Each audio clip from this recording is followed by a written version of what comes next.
Malaquias capítulo 3. Eu vou começar do 17, porque o 17 já faz parte do 17 do capítulo 2, do contexto. Diz assim, versículo 17 do capítulo 2 e vai até o 18 do capítulo 3. Enfadais o Senhor com vossas palavras e ainda dizeis: em que o enfadamos? Nisto que pensais, qualquer que faz o mal passa por bom aos olhos do Senhor, e desses é que ele se agrada? Ou onde está o juízo? Onde está o Deus do juízo? Eis que eu envio o meu mensageiro, que preparará o caminho diante de mim.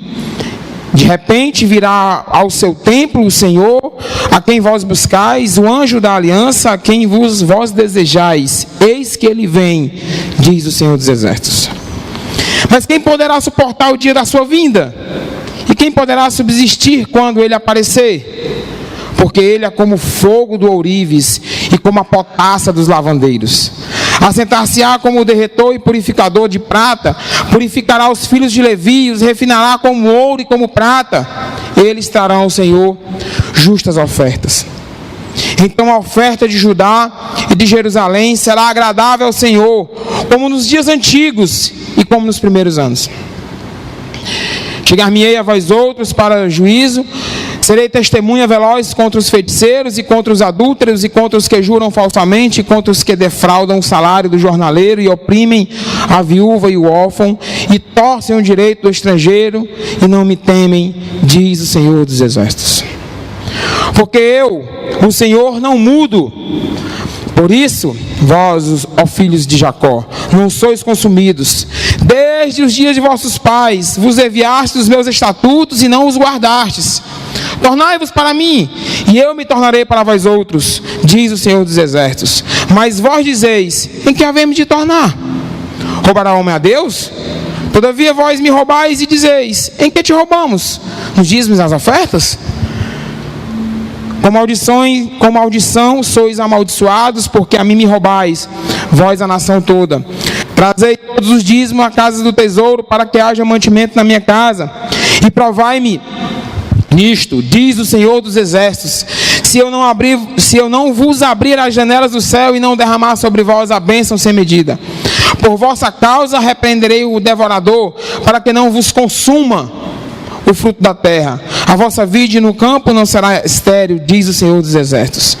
Todas as nações vos chamarão felizes, porque vós sereis uma terra deleitosa, diz o Senhor dos Exércitos. As vossas palavras foram duras para mim, diz o Senhor, mas vós dizeis: que temos falado contra ti?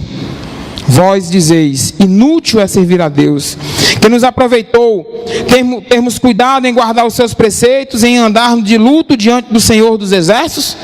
Ora, pois, nós reputamos por felizes os soberbos, também os que cometem impiedade prosperam. Sim, eles temem ao Senhor e escapam. Então, os que temiam ao Senhor falavam uns aos outros. O Senhor atentava e ouvia. Havia um memorial escrito diante dele para os que temem ao Senhor e para os que se lembram do seu nome. Eles serão para mim particular tesouro. Naquele dia que prepararei, diz o Senhor dos Exércitos, poupá-los-ei, como o homem poupa a seu filho que o serve. Então vereis outra vez a diferença entre o justo e o perverso, entre o que serve a Deus e que não serve. Louvado seja Deus. Senhor Deus eterno Pai, muitíssimo obrigado, Senhor Deus, pela Tua palavra. Senhor Deus, não temos muitas vezes palavras para agradecer as Tuas Escrituras. Ela é perfeita, Senhor Deus. Ela fala aos nossos corações, ela penetra, Senhor Deus. Ó Deus, em nome de Jesus Cristo, te peço, Senhor Deus, humildemente, que o Senhor venha a falar, Senhor Deus, que o Senhor venha me instrumentalizar, que o Senhor venha me usar, que o Senhor Deus venha a diminuir, que o Senhor Deus não venha, que o Teu nome venha a ser glorificado, Senhor Deus, nos minutos que se seguem. tudo que for falado aqui seja para glorificar, para honrar o teu santo e o teu precioso nome. Ó Deus, em nome de Jesus, fala, Senhor Deus, pelo sangue do Cordeiro, Senhor Deus, fala. E a tua igreja, Senhor Deus, seja edificada, Senhor Deus, em nome de Jesus.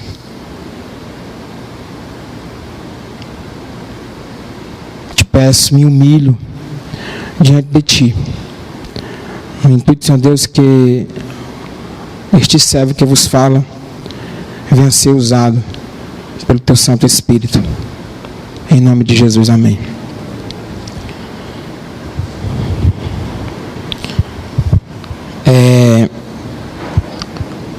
Algumas semanas atrás, o Renato estava pregando sobre Ruth, e ele falou uma frase no meio da pregação. E durante a semana, Renato, eu passei a semana me lembrando dessa frase, quando tu olhou para a plateia e disse assim: é osso.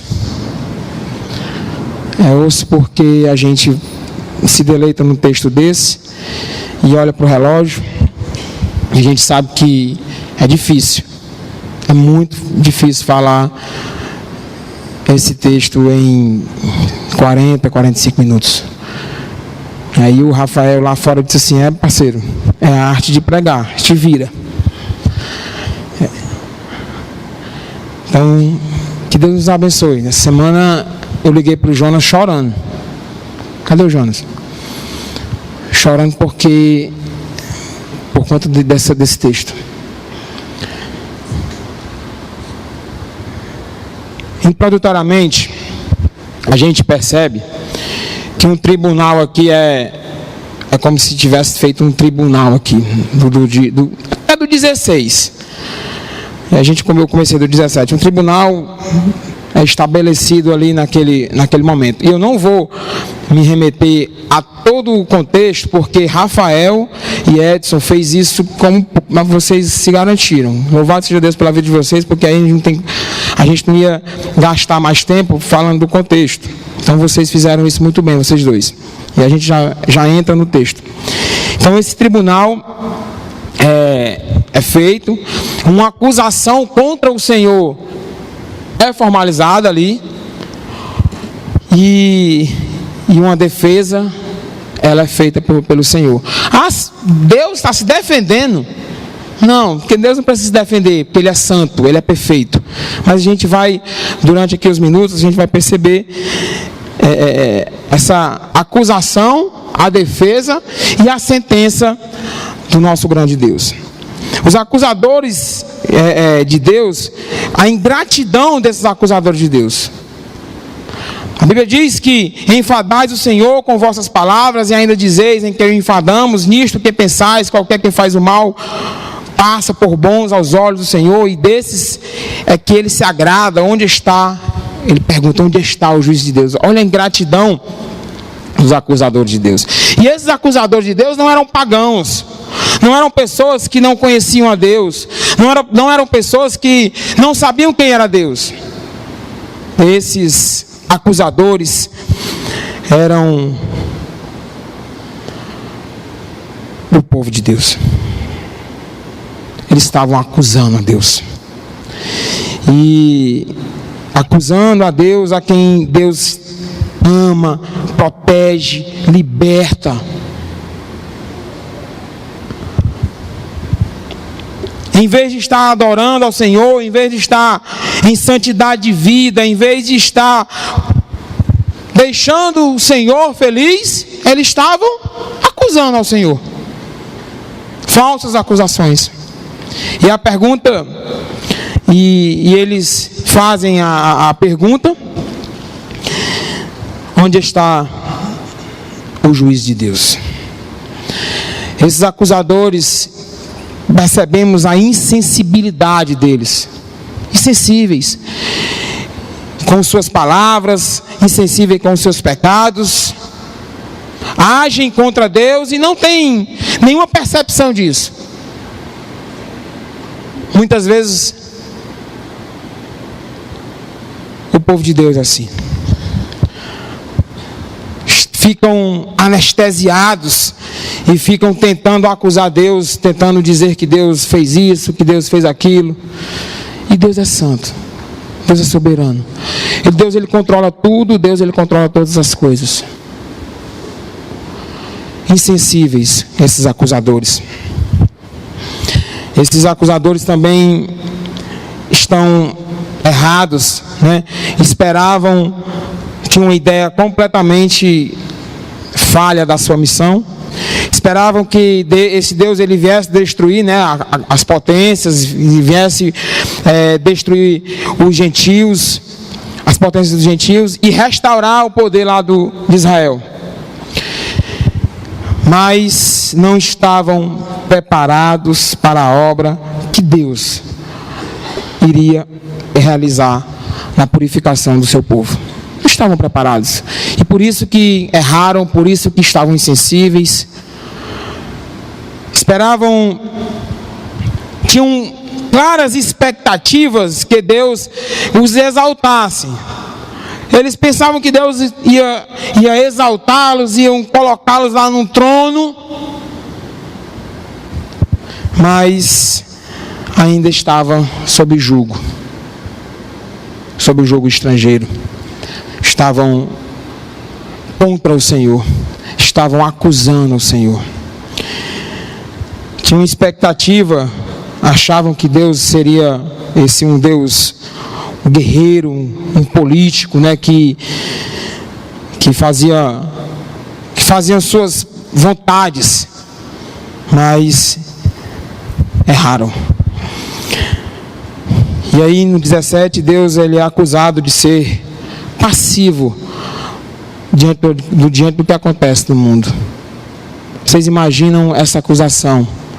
O povo de Deus acusando Deus de passividade. O povo de Deus acusando Deus de não está nem aí não. Não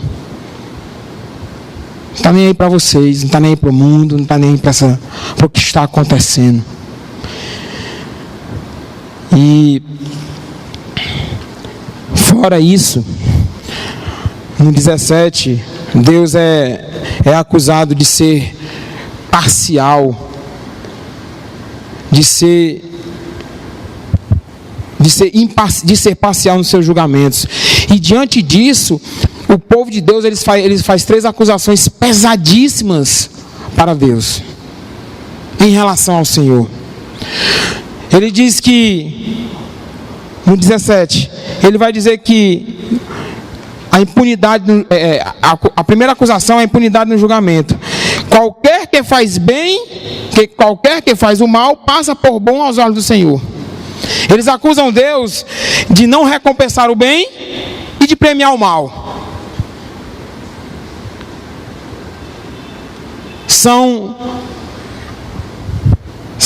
Acham que Deus está sendo impune no seu julgamento.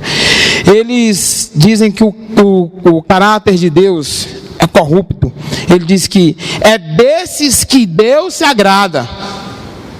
Ou seja, ele diz, os que fazem o bem, Deus não está nem aí. Mas os que fazem mal, Ele recompensa. E aí é desses que dele se agrada.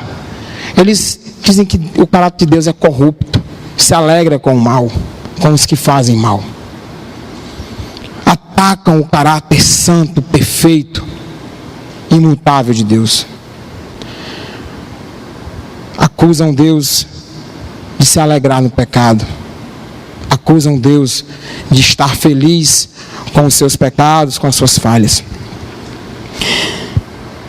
E aí, outra acusação que ele faz é: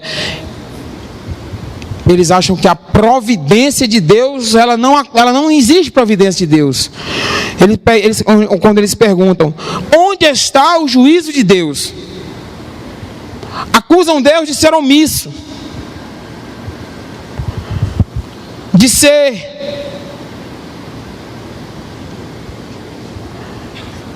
devagar no que ele faz. Olha as acusações que eles fazem contra o Senhor. Isso é muito pesado. E vindo ainda mais do povo que do povo dele. Mas a Bíblia diz que, lá em Coríntios, que o diabo cega o entendimento das pessoas, né? O diabo cega o entendimento das pessoas, e parece que eles não lembram, né? Não lembram que Deus, ele agiu no dilúvio, Deus, ele agiu em Sodoma, Deus agiu no cativeiro babilônico, e Deus vai agir no futuro. Achavam que Deus era lerdo, achavam que Deus era devagar, achavam que Deus não estava fazendo nada, mas não lembravam do que Deus fez anteriormente. A defesa do Senhor, a defesa de Deus, todas as acusações eram falsas. Essas pessoas eram ingratas, estavam corrompidas com seus pecados. Queridos, Deus é santo. Amados, Ele tem o controle de tudo e de todos, e se manifestará no seu julgamento contra aqueles que forem contra Ele. No dia da pergunta, onde está o Deus do juízo? O Senhor vai responder, e a resposta vai ser clara e objetiva. Todos irão entender a resposta do Senhor ante essa pergunta.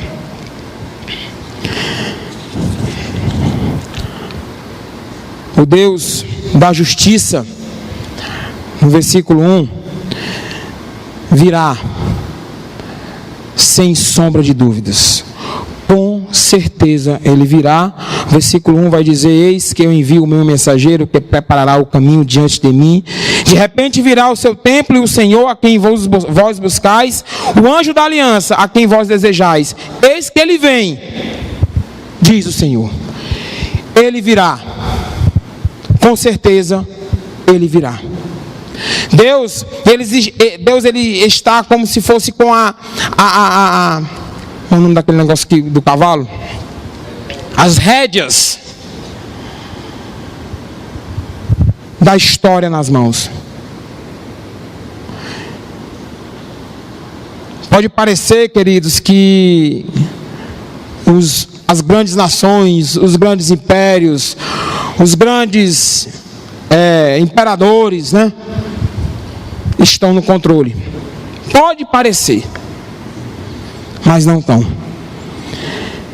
É Deus quem está no centro de tudo. É Deus quem controla tudo. É Deus quem está à frente de tudo.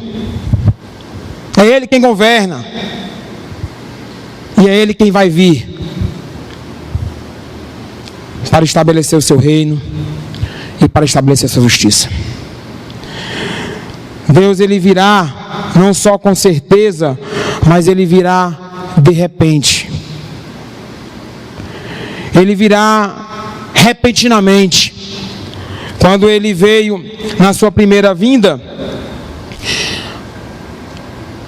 Herodes e toda a Judéia ficou perturbada, ficou Obrigado, reverendo.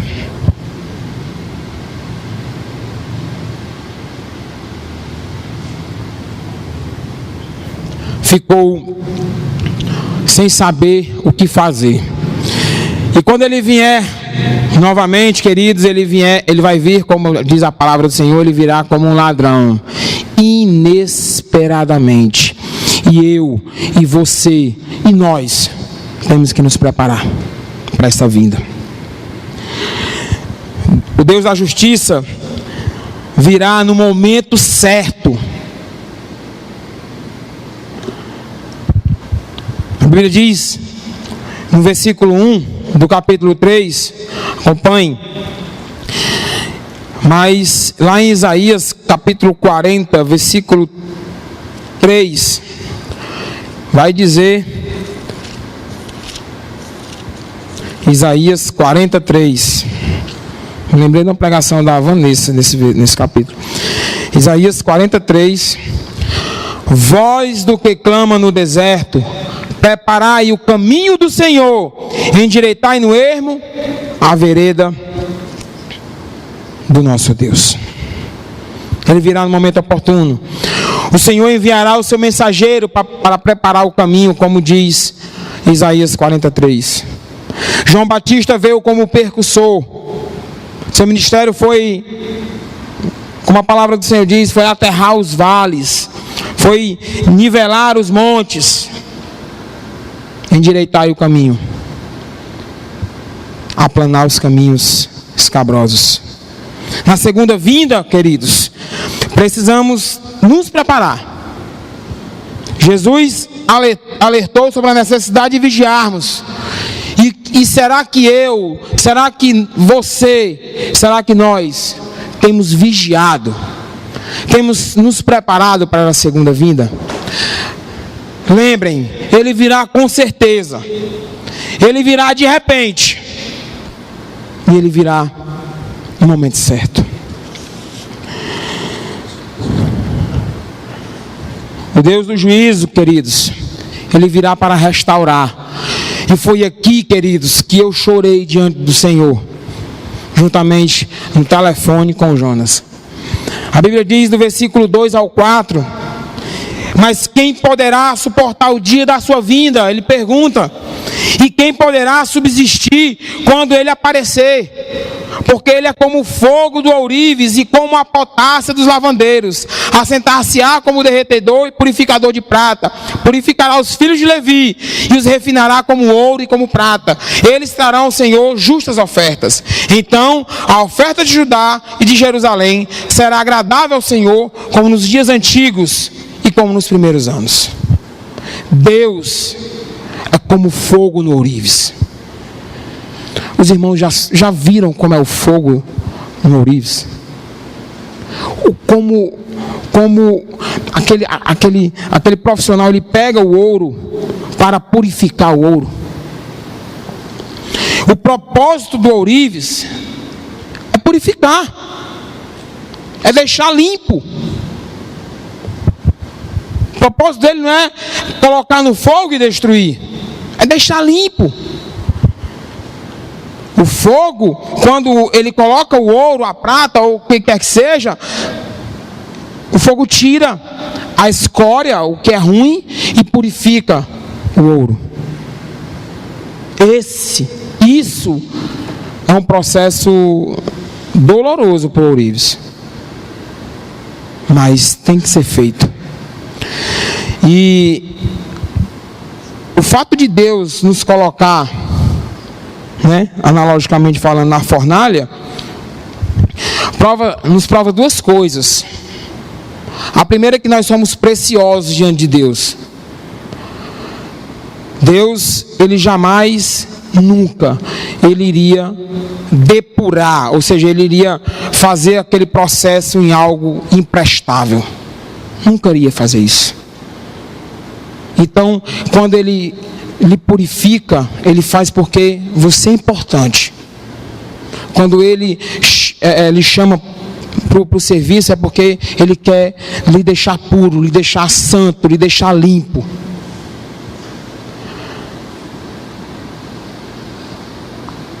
Deus, no versículo 2 ainda, é como a potássea dos lavandeiros. Potássea lá é como se for, é como um sabão, né? O que o sabão faz? Se você for lavar uma roupa, seja ela que cor, sem sabão, ela vai continuar suja. O sabão, ele tira a mancha, o sabão tira a sujeira. E a palavra de Deus diz assim: porque ele é como o fogo do ourives e como a potássea dos lavandeiros. O fogo, ele purifica internamente, enquanto que o sabão ou a potássea, ela lava externamente. Queridos, isso é tremendo. Sinceramente, eu poderia parar aqui, depois do que eu escutei, depois que Deus falou comigo aqui. Deus é derretedor, é purificador do seu povo. Deus ele virá para fazer uma obra não apenas por nós, mas em nós. Então Deus ele vai fazer uma obra não só pelo Fabiano, mas no Fabiano. E em cada um de vocês, se assim vocês escutarem, se assim vocês servirem, se assim vocês abandonarem. Quando eu digo vocês, eu estou incluso no meio. E se voltarem para o Senhor, deixando Ele feliz, o agradando com suas atitudes.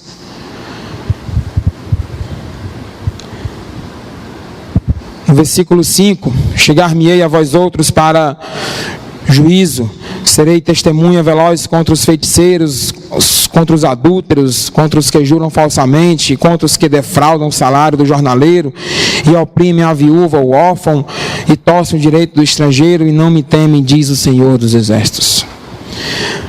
Deus, o Deus da justiça, virá para condenar aqueles que não fazem o que lhe apraz, o que a vontade do Senhor. Deus ele virá para condenar.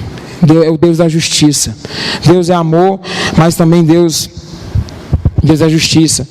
A Bíblia diz aqui no versículo 5 sobre os feiticeiros, e a feitiçaria e o ocultismo sempre eram coisas que ameaçavam a nação de Israel. Por isso os profetas, todos os profetas, eles condenam muito, eles condenam de forma veemente a prática do ocultismo, a prática dos casamentos mistos, porque devido aos casamentos mistos, eles iam para essas práticas do ocultismo, da feitiçaria. Então, não é uma exortação nova. A gente lembra que Moisés ele enfrentou os magos, o Saul ele se envolveu com uma médium, e isso já faz parte não só do Antigo, mas também do Novo Testamento, quando Pedro confrontou a bruxaria lá de Simão em Atos, Ele vai falar também dos adúlteros, que foi muito bem explicado pelo Edson na semana passada. Alguns homens estavam abandonando suas mulheres para casarem com mulheres pagãs e estavam cometendo adultério. E hoje, queridos, a gente vive a derrocada da família. Percebemos que as famílias estão desestruturadas, as famílias estão se acabando.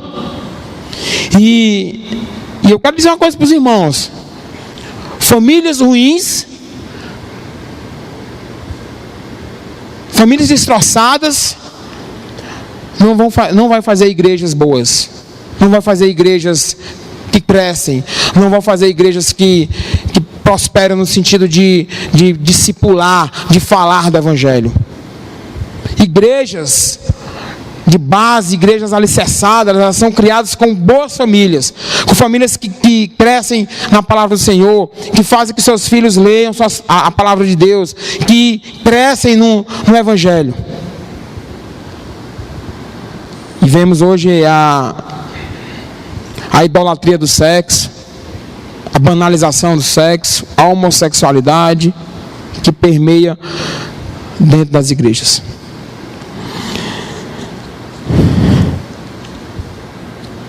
Vai falar sobre a mentira, que a mentira procede, a gente sabe que a mentira procede do maligno, que ele vai falar os que juram falsamente. Os mentirosos não herdarão o reino de Deus, queridos. A Bíblia diz que quem é o pai da mentira, lá em João? O pai da mentira é Satanás, é diabo. Então, a gente não pode mentir. A gente tem que ter muito cuidado com essa questão da mentira.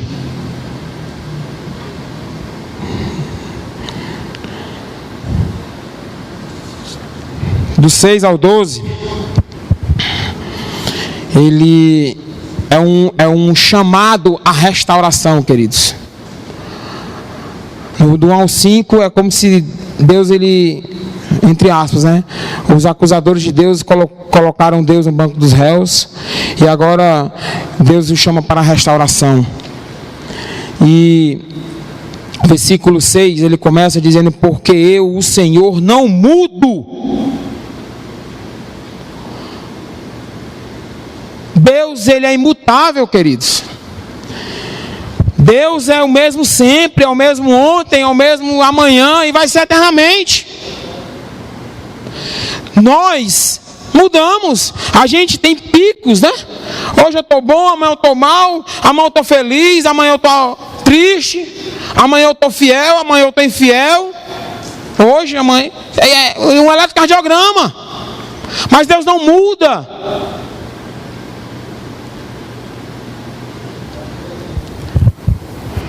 Deus é imutável.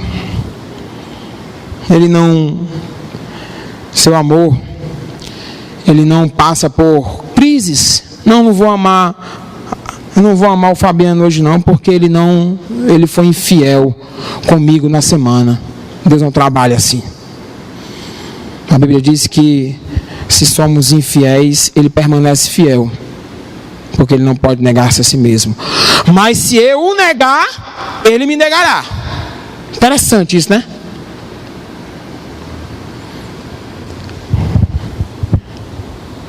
Deus é imutável. Deus é... E muitas vezes nós não percebemos essa imutabilidade de Deus e ficamos brincando com Ele. E Deus não brinca conosco.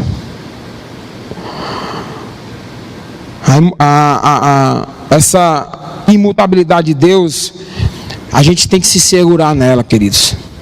A gente precisa ter confiança nessa imutabilidade de Deus.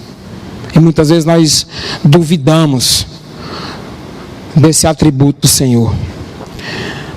E a causa de nós não sermos consumidos, destruídos, de a gente não se acabar, é por conta disso. Porque Deus não muda. Porque se Deus mudasse, a gente não existia mais. Mas Ele é misericordioso, gracioso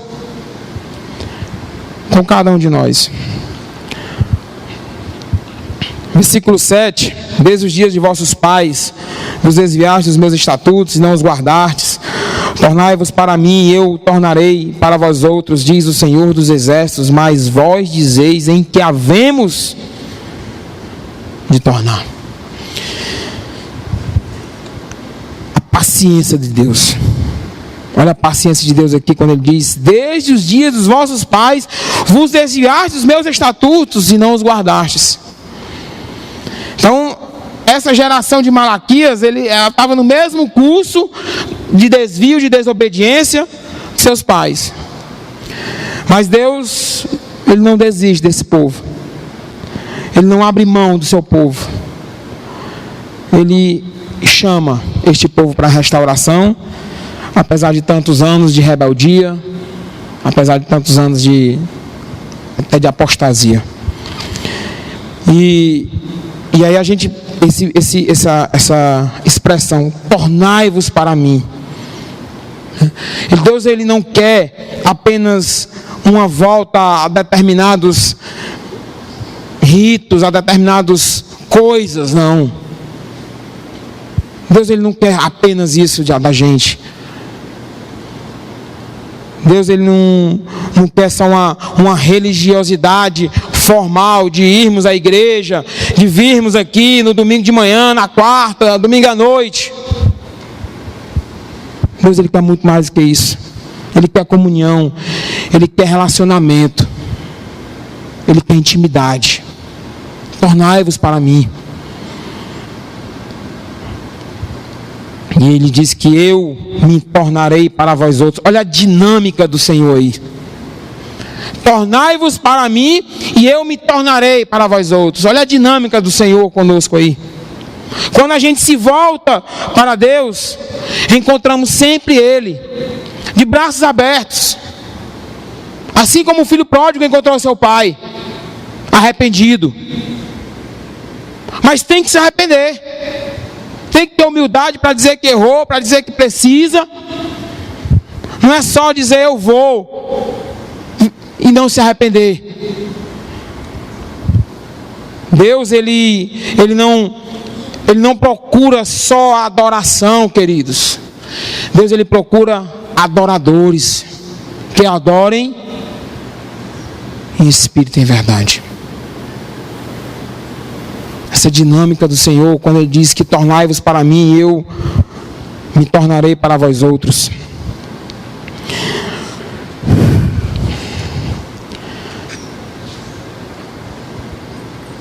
E aí no fim do versículo, ele vai dizer assim, o povo de Deus: em que havemos de tornar? Olha aqui a insensibilidade do povo. Ele acusou Deus, eles acusaram o Senhor, falaram coisas pesadas diante do Senhor, e aí no versículo diz: mas vós dizeis, em que haver de tornar? É como se eu acabei de fazer, é como se a Sofia acabou de fazer alguma coisa errada e eu briguei com ela, né? Fiz alguma coisa, falei com ela e disse assim: papai, mas eu não fiz nada. Mas ela acabou de fazer. Sensibilidade. Pior do que o pecado é a gente se tornar insensível ao pecado. Costumo dizer lá na sala dos discipulados: a luz tem que acender. Se a luz não acender, tem algo errado. Então, pior do que transgredir, querido, é a falta da consciência da transgressão. É como se a consciência tivesse anestesiada, tivesse dado uma anestesia geral e você não estivesse sentindo nada. Quem já tomou anestesia geral? Eu já tomei 2. Não sente nada. É um estágio avançado da decadência espiritual. E a gente chega do 8 ao 10. Poderia passar aqui, né, muito tempo. Ou até um seminário sobre esses 2 versículos aqui. 3, né? Versículo 8, ele vai dizer: roubará o homem a Deus? Todavia vós me roubais e dizeis: em que te roubamos? Nos dízimos e nas ofertas. Com maldição sois amaldiçoados, porque a mim me roubais, vós, a nação toda. Trazei todos os dízimos à casa do tesouro, para que haja mantimento na minha casa, e provai-me nisto, diz o Senhor dos Exércitos, se eu não vos abrir as janelas do céu e não derramar sobre vós bênção sem medida. Dízimo é um princípio estabelecido por Deus. Não foi nada criado pela igreja, nada criado. Não, foi um princípio estabelecido por Deus, queridos. Não é invenção, não é nada que a igreja instituiu, não. Percebemos que é coisa do Senhor. Não é opcional. Eu vou dar o dízimo se eu quiser. Não é mandamento. Não é oferta. É diferente de oferta. É uma dívida. E não é sobra. É primícia. Você não tem opção porque é um mandamento. Você não... dízimo não é oferta porque o dízimo é uma dívida. E dízimo não é sobra, porque dízimo é a primícia. É a prioridade. O dízimo é ensinado em toda a Bíblia. Ele é ensinado antes da lei, lá em Gênesis 14, 20. Ele é ensinado na lei, Levítico 27 e 30. Ele é ensinado nos livros históricos, Neemias 12, 44. Eu não vou ler porque o tempo é meu inimigo. Ele é ensinado nos livros poéticos, lá em Provérbios capítulo 3, versículos 9 e 10. Ele é ensinado nos livros proféticos, lá em Malaquias capítulo 3, versículos 8 ao 12. E ele também no Novo Testamento, lá em Mateus 23 e lá em Hebreus 7 e 8. Ele é ensinado em toda a Bíblia. Só que, mesmo assim, mesmo sendo ensinado, de Gênesis até toda a Bíblia, a gente dá desculpas esfarrapadas de não devolver, de não dar o dízimo. Dentre muitas, né, o que eu ganho não sobra. Não dá não, eu ganho R$100. Não tem como eu dar o dízimo. Se eu ganho, não sobra. Queridos, dízimo não é sobra. Deus não é um Deus de sobra, não é um Deus de resto. Provérbios capítulo 3, versículo 9 diz: honra ao Senhor com as primícias da tua renda. Então Deus, Ele não é um Deus de sobra, não é um Deus de resto. Você recebe e aí você paga, sobrou. Tá aqui. Não. Só sobrou tanto. Vixe, não é, mas vai ser assim mesmo. Essa é uma das desculpas que nós damos para não dar o dízimo. Outra desculpa, dentre muitas, né, é a questão da consciência, né? Eu não dou o dízimo, mas eu dou a oferta. Diferente, queridos. A oferta não é dízimo. Não adianta você, imaginemos, né? Eu vou dar uma oferta aqui para a igreja, vou botar lâmpada de LED tudo aqui na igreja. Passar lâmpada de LED. Imaginemos que eu sou muito rico, meu dízimo é muito alto, vou botar essa lâmpada de LED aqui tudo na igreja. Aí eu coloquei. Não, tá aqui. É o meu dízimo. Eu coloquei as lâmpadas de LED tudo na igreja, é meu dízimo. Não é. Dízimo é dízimo, oferta é oferta. Deixar claro. A Bíblia diz. Não, o Fabiano está falando.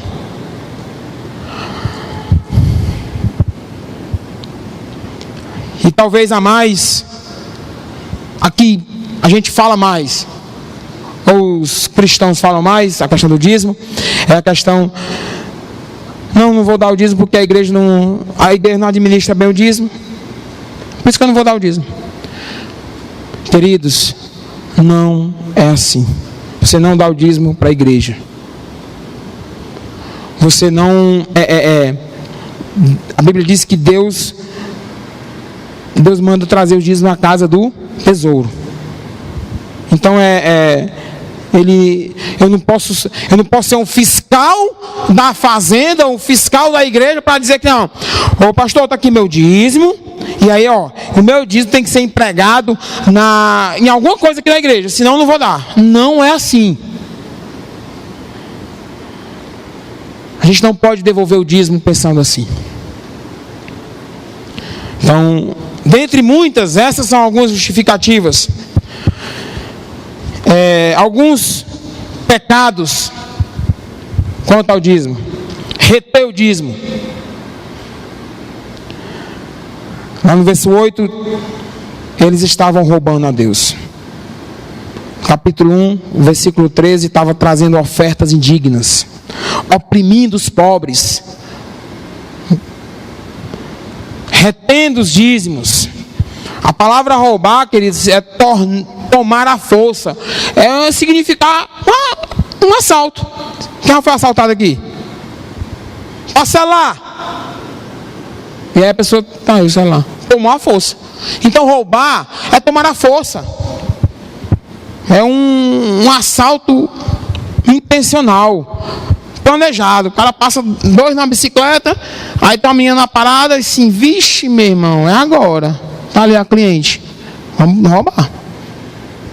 Ele planejou, teve a intenção de roubar. E só 2 vezes esse verbo é usado na Bíblia. Aqui e em Provérbios capítulo 22, versículo 23. Lá em Provérbios usado para descrever, né, o despojamento do pobre. Reter o dízimo é uma insensatez, queridos. É tentar defraudar a Deus, é defraudar a si mesmo. Então tudo que temos pertence a Deus. Inclusive tem até um hino, né? Tudo que temos, tem um hino que fala isso. Tudo que temos pertence a Deus. Família, vida, bens.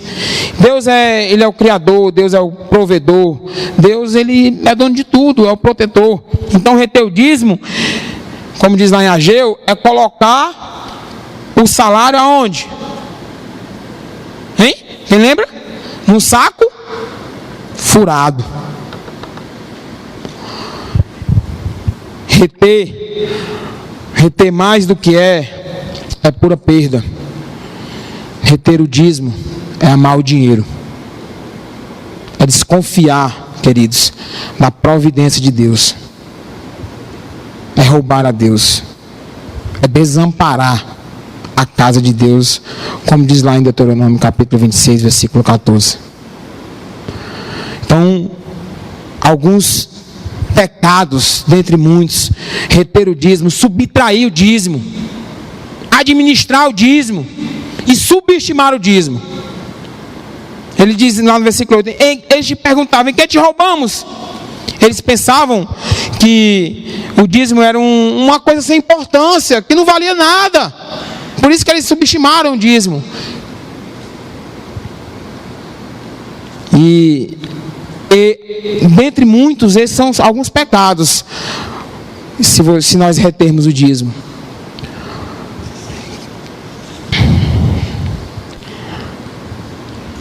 Do versículo 10 ao 12, ele vai dizer que janelas abertas do céu. É lá do alto, queridos, que procede toda boa dádiva. É Deus, aqui no versículo 10 ao 12, ele promete derramar sobre nós, sobre os fiéis, torrentes, bênçãos sem medidas. É abundância, queridos. É muita fartura mesmo. Então, pensando assim, pensando assim, mais vale 90% com a bênção do Senhor do que 100% sob a maldição dele. Janelas abertas não é de bênçãos materiais. Olha, eu vou dar o dízimo aqui porque eu sei que Deus vai me abençoar para mim ter um emprego melhor, para mim comprar uma casa melhor, para mim ter um carro melhor. Não. Muito cuidado com isso. Também vai dar, mas não é só isso. Mas toda sorte de bênção espiritual. Bênção sem medidas. No versículo 12: todas as nações os chamarão felizes, porque vós sereis da terra deleitosa, diz o Senhor. O devorador será repreendido. Deus, ele não age derramando bênçãos extraordinárias na vida da gente, mas ele também inibe, ele protege, ele proíbe, ele impede a ação do devorador.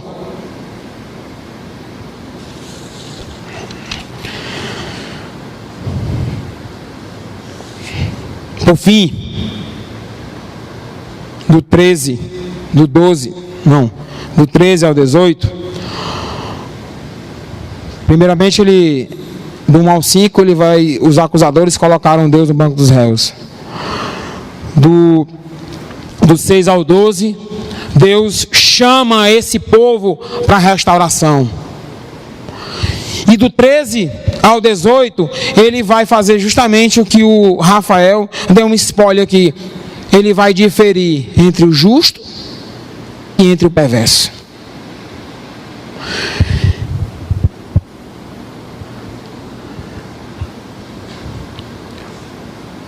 O perverso, queridos, ele afronta a Deus. Versículo 13, ele vai dizer: as vossas palavras foram duras para mim, diz o Senhor, mas vós dizeis que temos falado contra ti. As vossas palavras foram duras para mim. Afronta, um atrevimento espiritual. Algumas pessoas reagiram ao desafio e às promessas de Deus, de Malaquias 3, dos 10 ao 12, de forma insolente, de forma atrevida, com palavras pesadas. Eles insultaram a Deus, Tentaram colocar Deus contra a parede. Falaram mal de Deus. E tem um versículo, né, que diz que a boca fala aquilo de que o coração está cheio. Queridos, não é de hoje. Desde sempre o homem sempre se volta, afronta contra Deus. Foi aqui, foi no século XVIII. Nietzsche disse que Nietzsche é um cara disse que Deus, ele fez o quê? Deus morreu. Disse que Deus morreu. Hoje o livro mais vendido do mundo não é mais a Bíblia. Hoje o livro mais vendido do mundo é o Código da Vinci. No século XVIII, pessoas que queimavam livros de teologia, eles eram como é que fala? Tinham honras para eles. Imagina você queimar um livro do Schaeffer, de Agostinho, de Calvino, aí você ia ser honrado por isso. De Calvino então, né, Rafa? Então, e não é de hoje. Sempre existe pessoas que insurgem contra Deus. No próximo sábado, lá na Arena Palmeiras, lá em São Paulo, aliás, Allianz Arena, né? Vai ter um evento, Reverendo Moon. Esse é um coreano. Esse coreano, que se diz cristão, que não é, ele diz que é a reencarnação de Jesus Cristo. E vai ter lá um evento que se diz cristão, que não é. E aí foram convidados alguns cantores. Aline Barros, o Valadão, né, o André Valadão, e outras que eu não me lembro. E aí quando souberam dele, né, tiraram o seu nome, não foram mais, não vão mais, aliás. E só o Thales Roberto que continuou e vai participar lá do evento. Então, eles são atrevidos, aqui foram atrevidos, assim como geralmente as pessoas são atrevidas para com Deus. E aí ele diz assim, continuando no versículo 3: mas vós dizeis que temos falado contra ti, pior do que falar contra Deus. É fazer como se nada tivesse acontecido, como a gente falou anteriormente. Eles falaram contra o Senhor, disseram coisas terríveis contra Deus, e aí aqui no 3, que temos falado contra Deus? Nós não falamos nada. Estágio avançado de corrupção do pecado. Versículo 15. Ora, pois, nós reputamos por felizes os soberbos, também os que cometem impiedade prosperam sim, eles tentam ao Senhor e escapam. Aí eu pergunto, o perverso é feliz mesmo? A visão deles é como a minha do olho direito. Não vejo praticamente nada. Astigmatismo, miopia, 4,75. É por isso que quando eu estou jogando, eu não dou a bola para o lado direito, só para o esquerdo. Então, a visão deles era míope. Cegos. E pergunta, o perverso é feliz mesmo? A leitura deles estava errada. O juízo de valor que eles faziam sobre os ímpios estava equivocado. Pensavam que a felicidade está no dinheiro e não no grande Deus, no grande Jeová. Pensavam que a felicidade estava apenas em coisas materiais. Esqueceram do divino. O perverso, queridos, ele não é feliz. Pode ter dinheiro, mas ele não tem felicidade. Pode comprar uma casa, uma mansão, mas não um lar.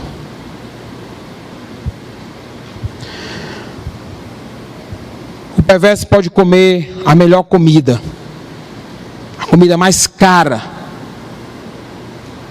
mas não vai matar o apetite. O perverso ele pode ter o melhor plano de saúde do Brasil, onde cobre tudo, mas ele não vai ter a saúde espiritual. O perverso ele pode ter um rico funeral, onde ele vai ser enterrado com todas as pompas do mundo, mas ele não pode comprar o céu.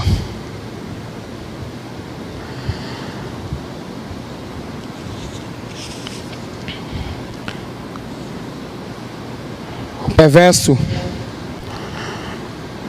eles tentam, no versículo 15, tentam escapar do Senhor.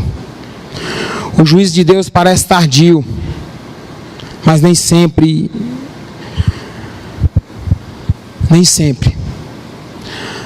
Deus acerta conta com o perverso no instante do pecado, no instante da transgressão. Às vezes parece que Deus está dormindo, como diz lá em Salmo 73, 20.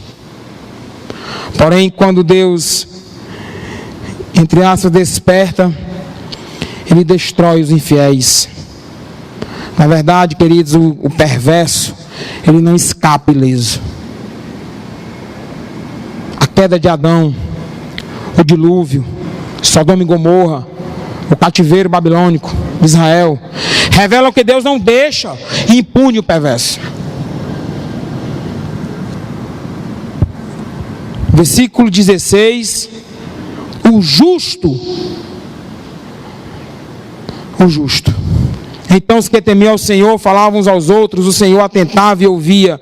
Havia um memorial escrito diante dele para os que temem ao Senhor e para os que se lembram do seu nome.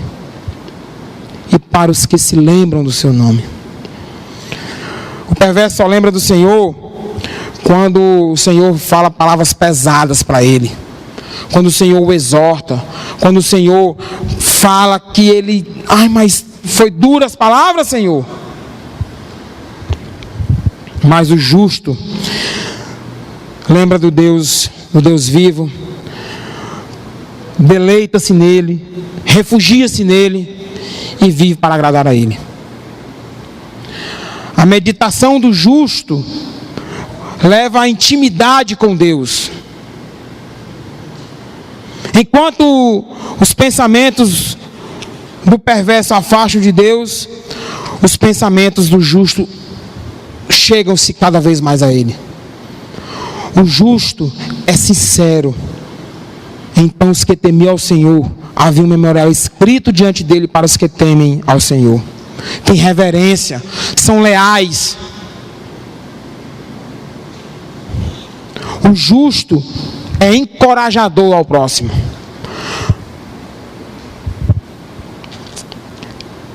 E havia um memorial escrito diante dele para os que temem ao Senhor e para os que se lembram do seu nome. E então os que temiam o Senhor falavam uns aos outros.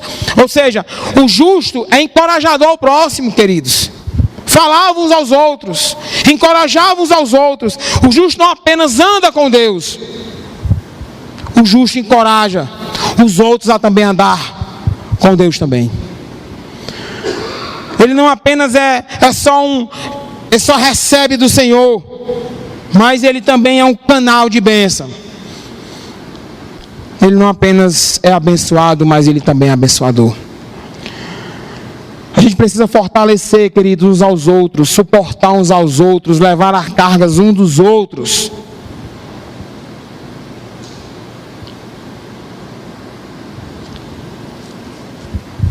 A recompensa dos justos, Deus ouve a sua conversação, Deus nos ouve, o Senhor, a Bíblia diz que o Senhor atentava e ouvia. A Bíblia diz que Deus relembra de suas obras, no versículo 16, havia um memorial escrito diante dele para os que temem ao Senhor. Você imagina, Deus relembra as suas obras. Versículo 17, a Bíblia diz que Deus poupará como filho amados, poupá-los-ei como homem poupa ao seu filho que serve.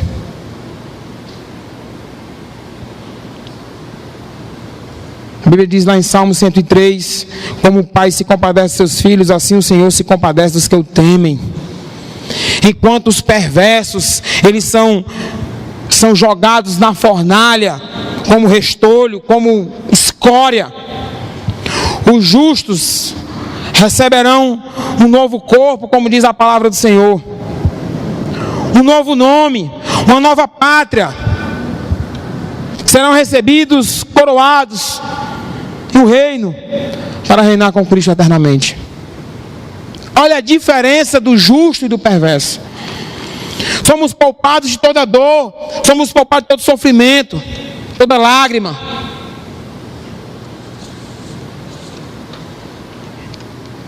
Deus recompensará. Versículo 17, terminando. Serão para mim particular tesouro naquele dia que prepararei, diz o Senhor dos Exércitos. Poupá-los-ei como um homem poupa seu filho que o serve. Então vereis outra vez a diferença entre o justo e o perverso, entre o que serve a Deus e o que não serve. Você, eu, nós somos tesouro de Deus, somos herança de Deus. Deus tem prazer na minha vida, na vida dos irmãos.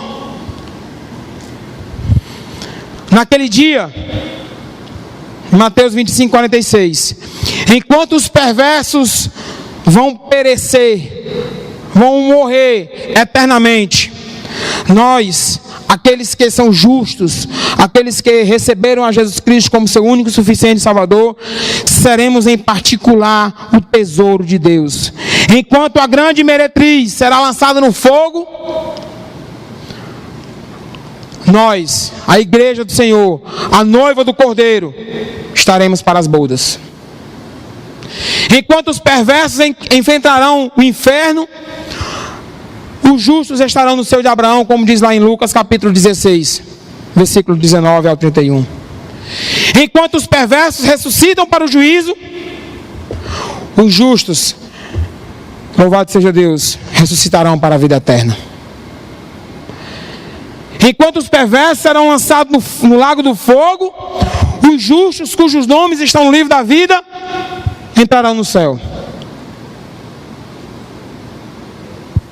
E enquanto os perversos ouvirão: apartai-vos de mim, os justos ouvirão: vinde benditos de meu Pai, e entrai na posse do reino. Qualquer que faz o mal, queridos, passa por bom aos olhos do Senhor. É desses que dele se agrada? Não. No dia do juízo, querido, o Senhor, Ele vai responder a pergunta lá do versículo 17 do capítulo 2. Aonde nós estaremos? Aonde eu vou estar? Será que eu vou ser um acusador de Deus? Será que eu vou receber o chamado da restauração?